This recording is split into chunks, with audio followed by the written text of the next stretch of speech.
Namaku Faye. Aku masih duduk di bangku kelas 3 SMA di Bandung. Saat itu, aku sedang sibuk-sibuknya belajar untuk persiapan ujian nasional. Ada perasaan khawatir saat aku menghadapi ujian ini. Ya, aku sedikit menyesal. Kemarin aku tidak belajar dengan serius. Banyak mainnya. Giliran sekarang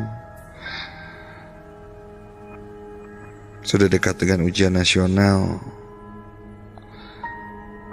Aku jadi deg-degan, jadi pusing sendiri. Tapi aku harus bisa, begitu pikirku. Dan minggu tenang itu benar-benar aku manfaatkan untuk belajar.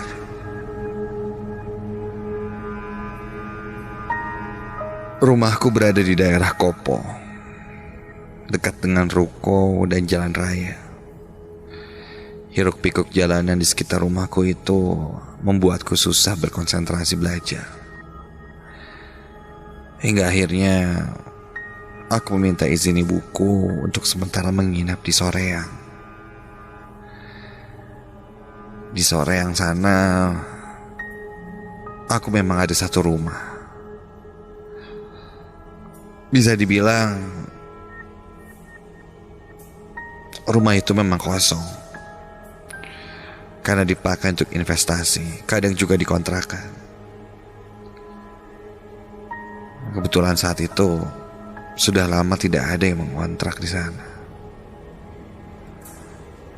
Jadi rencananya aku akan ke sana, menginap di sana untuk beberapa hari sambil belajar. Tanpa lama-lama, sore itu pun aku berangkat.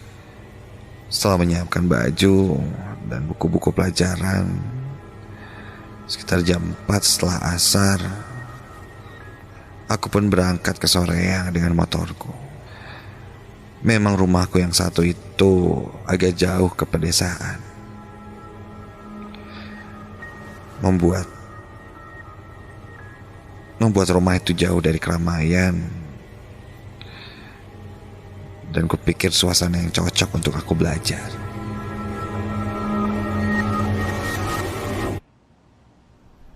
Sampai di sana aku disambut Mang Aem. Dia yang menjaga rumah ini. Mang Aem membukakan pintu dan aku pun masuk ke dalam.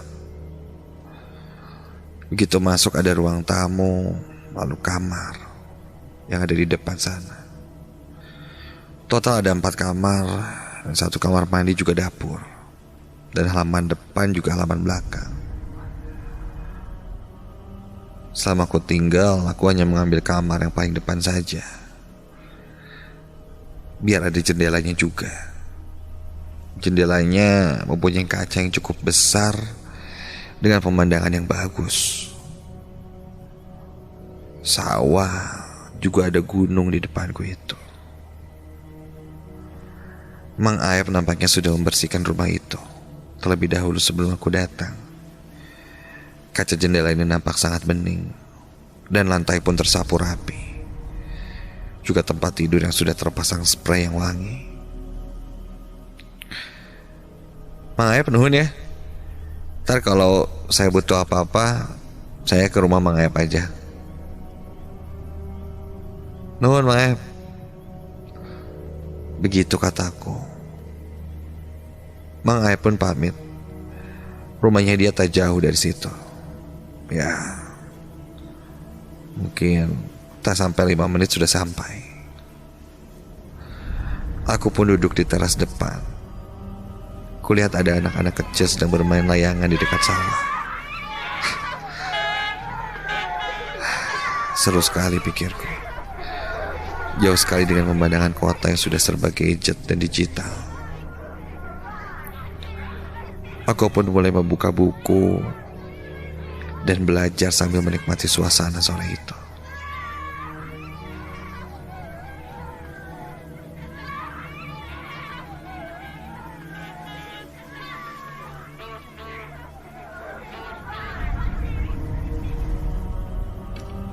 Tiba di malam hari, desa itu jauh berubah 180 derajat. Jam 7 malam saja, keadaannya sudah sangat sepi.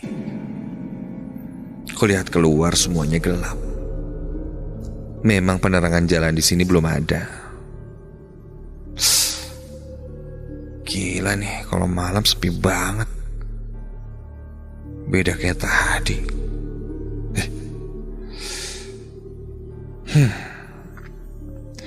Tapi aku tidak ambil pusing. Aku lanjut belajar saja. Aku belajar di ruang tamu. Aku buka pintunya biar ada angin masuk. Karena udara di sana masih sangat segar sekali. Dan berhasil. Konsentrasiku saat itu benar-benar mantap. Hingga tak terasa, aku lihat jam, sudah jam 9 malam. Dan ketika itu tiba-tiba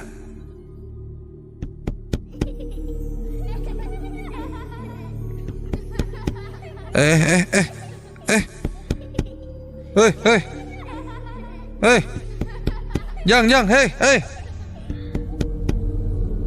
ada yang iseng mengetuk-ketuk kaca jendela kamarku. Refleks aku langsung keluar dari pintu depan. Dan ketika aku lihat, anak-anak kecil itu sudah tidak ada. Dasar anak kecil teh, bandel banget. Ya, mungkin mereka menjahiliku karena aku baru tinggal di sana. Padahal ini memang rumahku sejak dulu. Aku pun lanjut belajar hingga waktu pun berlalu.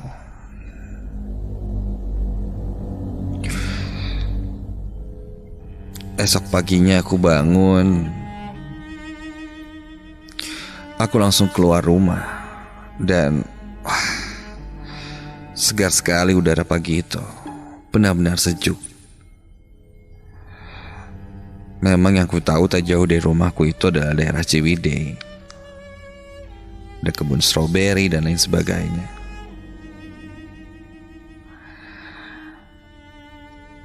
Kulihat pagi itu Mang Ayap sedang menyiram tanaman di halaman depan. Dia melempar senyum pada aku dan ku balas dengan senyuman lagi. Aku berjalan di taman ke dekat arah jendela kamarku. Ketika aku lihat jendela kamarku,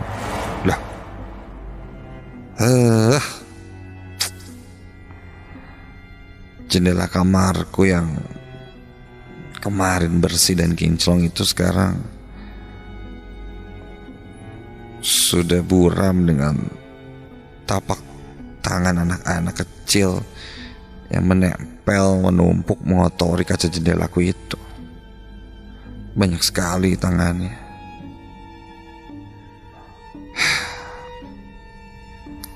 Aku pun mengambil lap dan mulai mengelap kaca jendela itu. Namun, tar. Ketika aku lap tapak tangan yang mengotori kaca jendelaku itu, tapak tangan itu tidak hilang. Berkali-kali ku gosok tapak tangan anak itu, tetap juga tidak bisa hilang dari jendela. Sudah ku pakai air pun tetap tidak bisa. Aneh. Ntar dulu. Jangan-jangan aku pun masuk ke dalam rumah menuju kamar. Dan ketika aku coba mengelap kaca jendela itu dari dalam, ya Tuhan, tapak tangan kotor itu berhasil kulap. Berarti tapak tangan itu semalam menggedor-gedor jendelaku itu bukan dari luar kamar, tapi dari dalam kamar. Bulu kuduku berdiri, aku merinding. Berarti semalam suara anak-anak kecil yang mengetuk jendela itu sebenarnya dari dalam kamarku. Aku tertegun diam. Sudahlah. Aku seharusnya tidak perlu memikirkan yang seperti ini. Aku pun coba untuk tidak memikirkannya dan lanjut membersihkan jendela itu.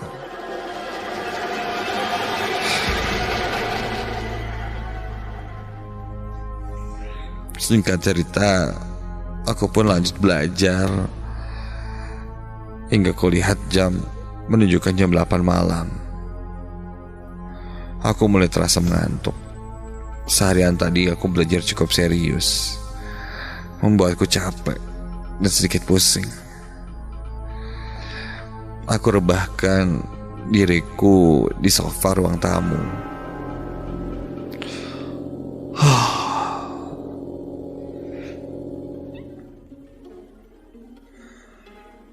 Sampai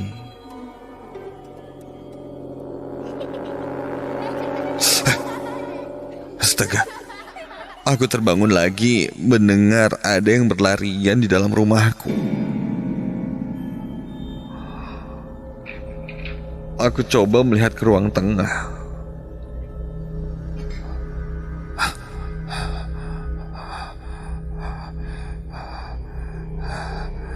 Jelas tidak ada siapa-siapa di situ, kosong.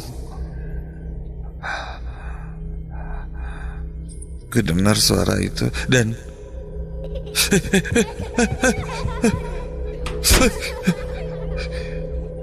terdengar jelas suara langkah kaki anak-anak kecil yang lumayan banyak.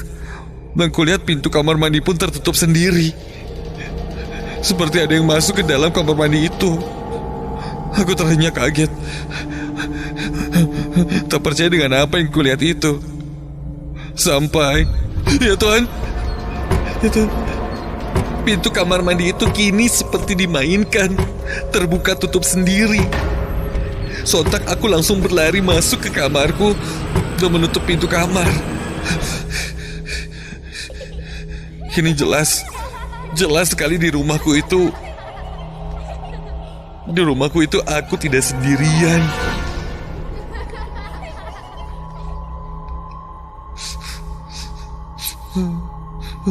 Ku dengar banyak sekali suara-suara anak kecil berlarian, tertawa-tawa. Bahkan kadang ada yang menangis. Dan astaga. Di sela-sela suara anak kecil itu, aku mendengar suara seorang perempuan bersenandung.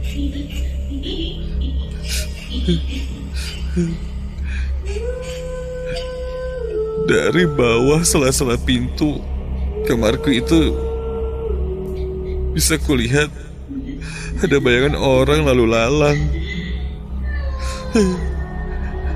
Siapa mereka? Aku pun memberanikan diri dan berteriak. Hei! Jangan ganggu saya. Saya juga tidak ganggu kalian. Pergi. Jangan ganggu saya. Saya juga tidak ganggu. Pergi.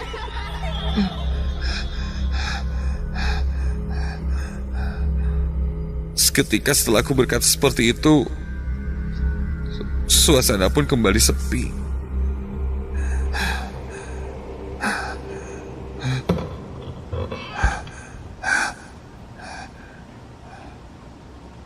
Aku mengatur nafasku yang terengah-engah.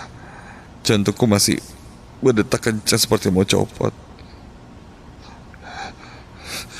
Sampai ada yang membuka gagang pintu kamarku itu.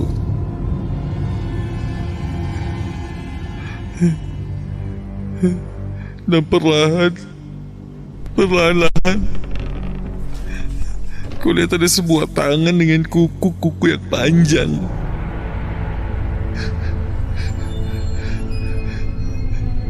Tangan itu berwarna berkulit putih pucat agak kebiru-biruan, dan kini mendorong pintu itu semakin terbuka lebar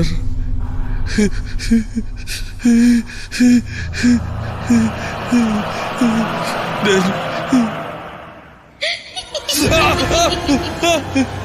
muncul dari balik pintuku itu sosok wanita tua dengan muka yang keriput. Ya, dengan muka yang keriput, rambutnya berantakan. Kulihat kuku-kukunya panjang. Tubuhnya tinggi dan dia masuk melayang ke kamarku.